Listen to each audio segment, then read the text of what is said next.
Hey everyone, it's Alyssa.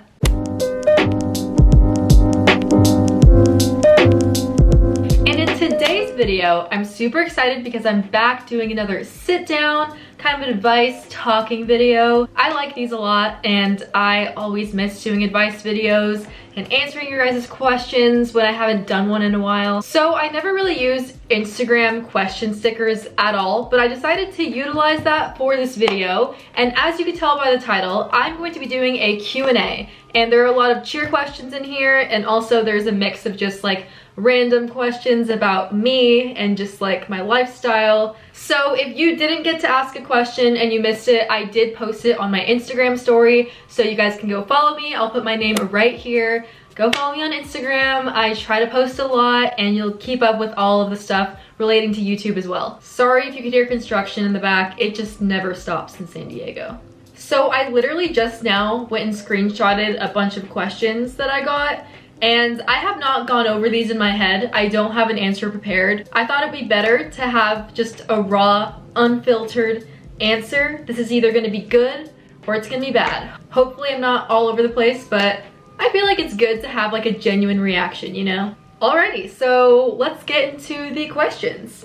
Okay, so this first question reads, how do I get more motivated for workouts and cheer? And there was a few questions like this, so I just decided to pick this one because it has to do with workouts and cheer and staying motivated. And I actually have a few videos on motivation, especially during the pandemic. I know that doing cheerleading and doing workouts can be so hard during times like these. I definitely have went through my own lows of not being motivated, and there's honestly a lot I can say about it. I can make another video. I would say the main thing that keeps me motivated during the pandemic to keep working out and to keep going with cheer is knowing that this time more than ever is when we should be taking advantage of all of this free time that we have to ourselves to work on ourselves. Yes, you can think of it like, oh, what am I supposed to do? Like, I don't have access to a gym. I'm just gonna sit in bed and watch Netflix all day, and I don't feel like going out and doing something because the world is such a gloomy cloud. Or you can turn it around and think of it like, this is the time that the world is giving me to really focus and work on myself. And that's the mentality that I keep during this time, especially with cheer. It's like, while you have this downtime, while we aren't being seen by the public, work on yourself and work for your goals. This is the perfect opportunity to really push and be one with yourself. So I know it can be hard when gyms aren't open or we don't always want to get up, and it's just really difficult. I know for me, there was a point in time where it was really difficult to get me to work out without going to a gym, because I usually just work out at the park by my house and I go on a run. And I understand it can be so hard to just make yourself get up. I just really made sure to get myself in the habit of getting in my workout clothes before I even leave the door of my room when I wake up. The hardest part after that is just stepping outside the door after you committed to going. That's the hardest part. Like, I don't know about you guys, the actual workout itself feels so good. You feel so good during, you feel so good after. It makes you happier, you're healthier. Just, there's nothing to go wrong with except the mentality beforehand. So I guess for me, I kind of had to train my brain to overcome that. And regarding cheer, I do have a whole video about this that I will link in the description box. But in my oh my gosh. In my personal experience, I'm motivated to do cheerleading amidst the pandemic because I know we're not at games, we're not doing appearances, we're not competing. It's so dead right now. But just kind of like I said with the workout thing, you just have to have that mentality that now is the time to make myself better.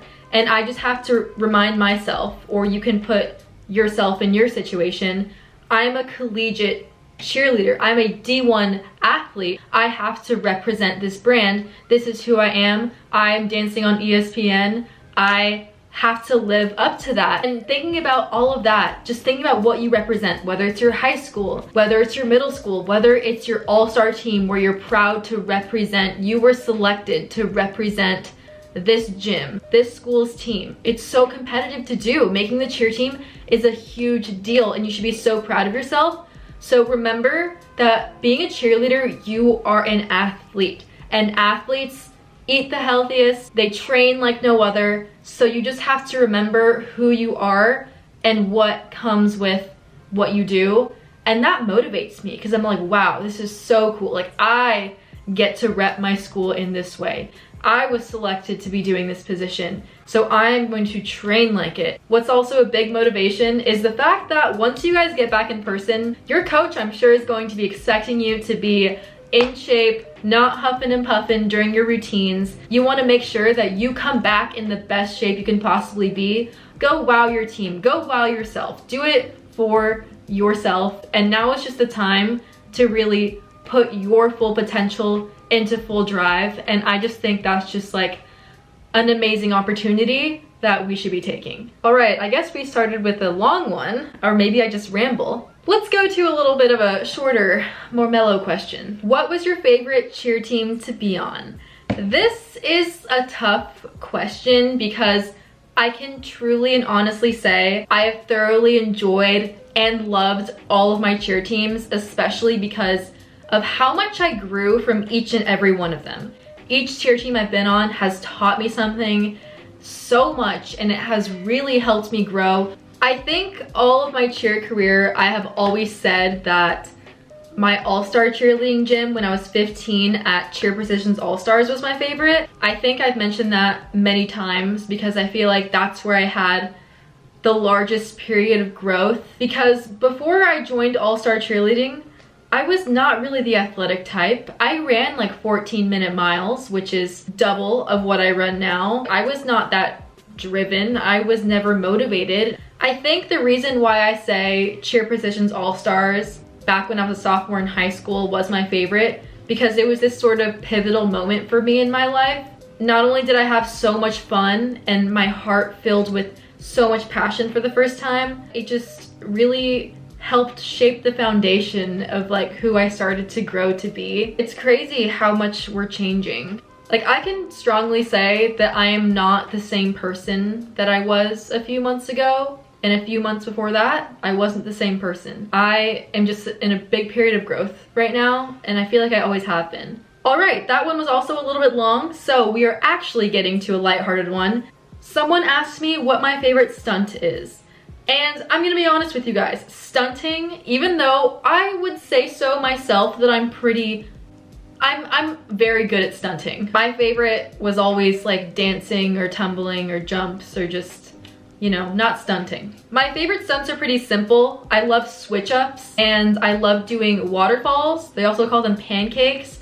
Okay, this is probably a question that you guys really want to hear. Give this video a thumbs up if you want to see a whole new video on updated cheer tryout tips for this year, because I know cheer tryouts are really soon for you guys, or just around the corner. So go ahead and like this video if you want to see a whole video on cheer tryout tips. But the next question is, what is one good tip you would give me for cheer tryouts? Okay, so I will give you guys in this video one really good, my most solid tip for cheer tryouts. It may not seem like the most important thing, but it really is. Coming from somebody who has judged cheer tryouts before, I've been through so many rounds of cheer tryouts, and that is definitely your energy, your confidence, and showing your determination. This is just like a very good general tip, because no matter what your skill level is, whether you have a full or whether you can't do a back handspring, this tip will set you apart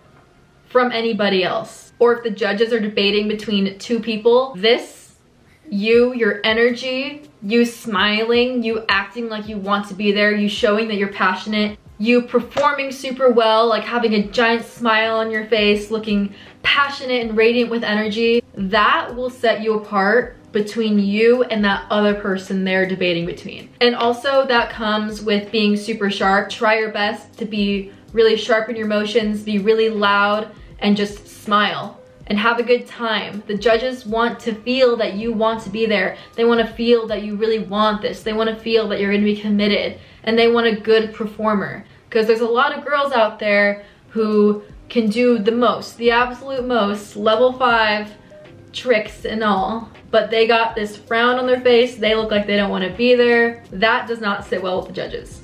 The next question I will be answering, a few people asked this one: how do you keep your life so organized? As a lot of you may know, I am a person that is involved in a lot of things. I don't know why I put so much on my plate. Maybe it's because I'm always itching to do more. I'm not saying that's a good thing, because maybe, you know, there's some bad things about it. I just took 20 units last quarter, and I think I got straight A's, and I'm very excited about that. And I'm very proud of that too. Honestly, I wouldn't exactly say that my life is the most organized thing in the world. I mean, I try my best to organize it to what is possible, but I mean, I don't think anyone's life is ever perfect to a T. I would say that I do have my life the most organized that I have in a while, and it really didn't come easy. I think how it exactly happened is me all of a sudden throwing myself into so much without bracing myself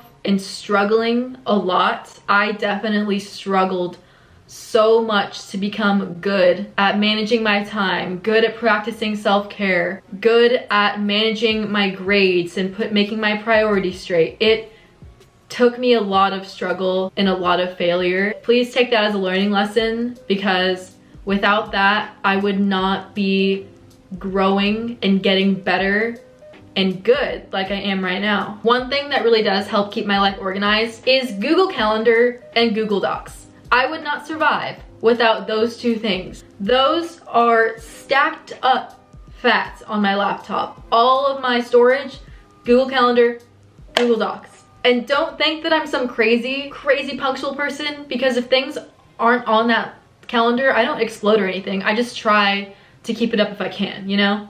But I try to input every single thing I'm doing, every single class, like every single time I have work, every single cheer practice. If I'm hanging out with somebody, I put it in the calendar. It also allows you to see things as a big picture rather than stressing it over, oh, I have to do this, this, and this in your head. Then that's how you get jumbled up and really stressed. So I guess, like, for me, having a plan of your day written out, I love writing out my day, whether it's on a piece of paper, whether it's in your phone notes.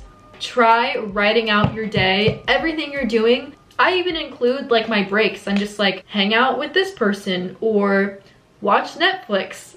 I don't know if I would be able to be as organized as I am if I didn't use Google Calendar. I didn't write cute little agendas for my day. I mean, with a really busy schedule, you don't really have an option unless you just so happen to be super good at logging things in your head.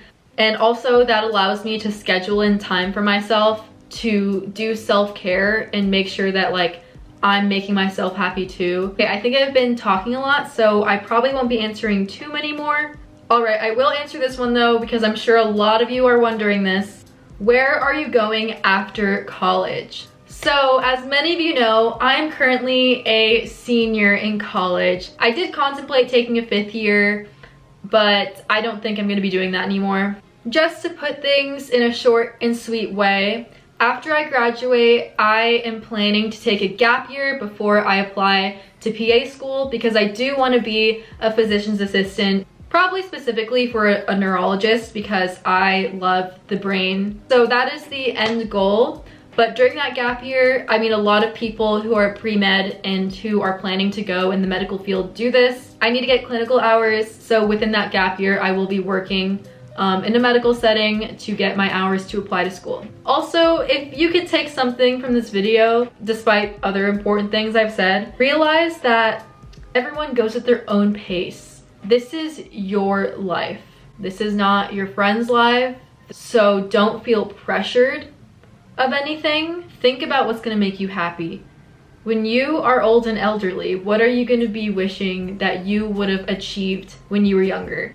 I know this is getting deep, but this just kind of has to do with me like graduating. Guys, if there's something that you really want to do, if there's something you're really passionate about, please do it. Please take that chance, because this is your life, and please do what makes you happy. We need to stop living to please other people. We need to stop asking ourselves if people like us, and we need to start asking if we even like them. Choose people who choose you. Everyone goes in their own direction, and the same direction is not gonna make everybody happy. Okay, another quick little random question. Someone asks, other than cheer, have you done another sport?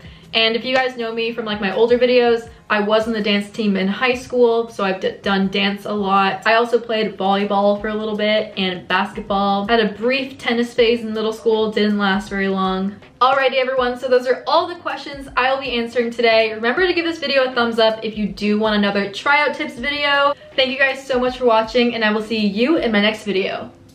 Bye everyone, I love you.